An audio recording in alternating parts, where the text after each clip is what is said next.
जय गुरुदेव, जय महाकाली। आप सभी साधकों का जय महाकाली ज्योतिष केंद्र के आपके अपने चैनल पर स्वागत है। भ्रामरी योगिनी साधना।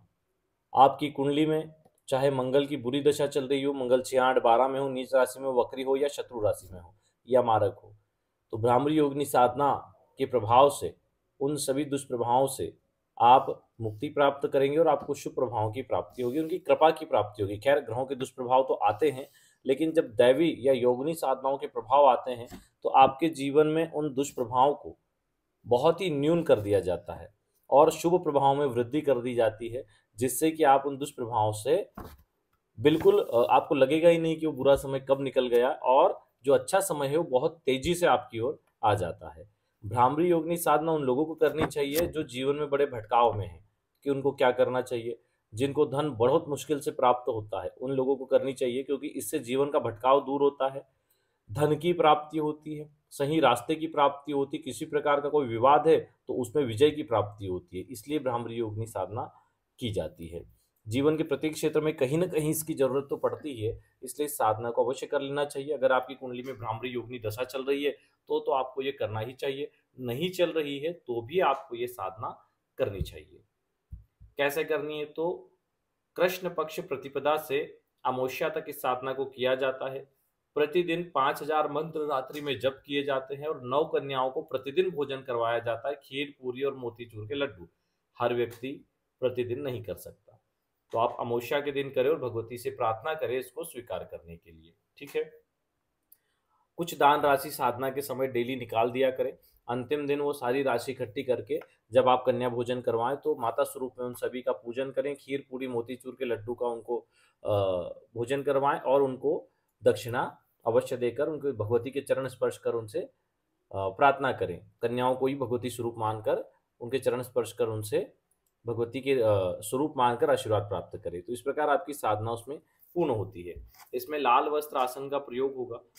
आप वैसे तो इसमें तीनों काल पूजा होती है, लेकिन नहीं कर सकते तो आप इसको रात्रि में एक समय भी कर लेंगे तो चलेगा, कोई दिक्कत वाली बात नहीं है। 5000 मंत्र जप है इसमें। स्नान आदि से निवृत्त होकर रात्रि को आप पूर्व या पश्चिम या उत्तर तीनों में से कोई भी दिशा ले लें।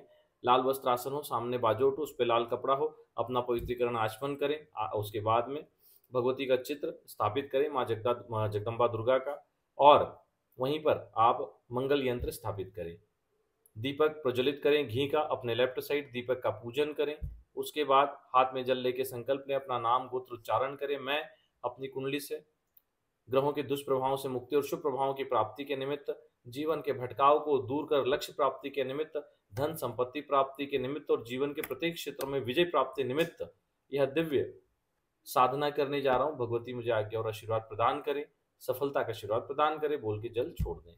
उसके बाद में आप यंत्र का पूजन करें, यंत्र को स्नान कराएं जल से, पंचामृत से, फिर जल से, और पूजन करें। भगवती को भी इसी प्रकार स्नान करवाएं जल से, पंचामृत से, जल से, और फिर पूजन करें।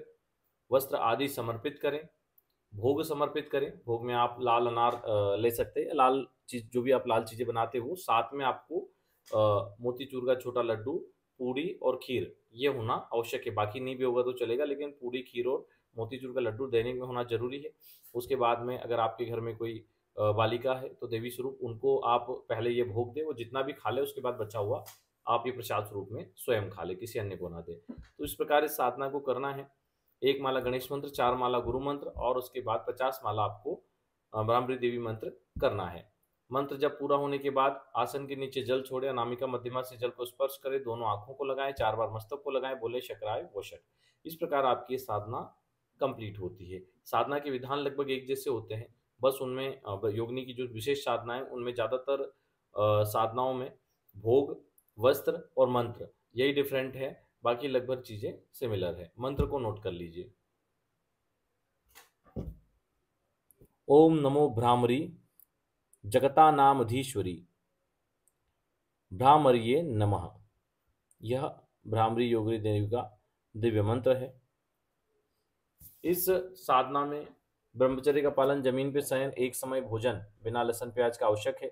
स्त्री आदि का कभी अपमान न करें, बच्चों पर कभी गुस्सा न करें, और अपना स्वभाव विनम्र रखें तो देवी की कृपा सदैव बनी रहती है। अन्यथा गलती करने पर देवी रुष्ट भी हो जाती है। इसलिए सदैव अपना स्वभाव विनम्र रखें तो देवी की सदैव कृपा के पात्र बने रहते हैं और सर्वत्र सफलता प्राप्त होती है। जय गुरुदेव, जय महाकाली।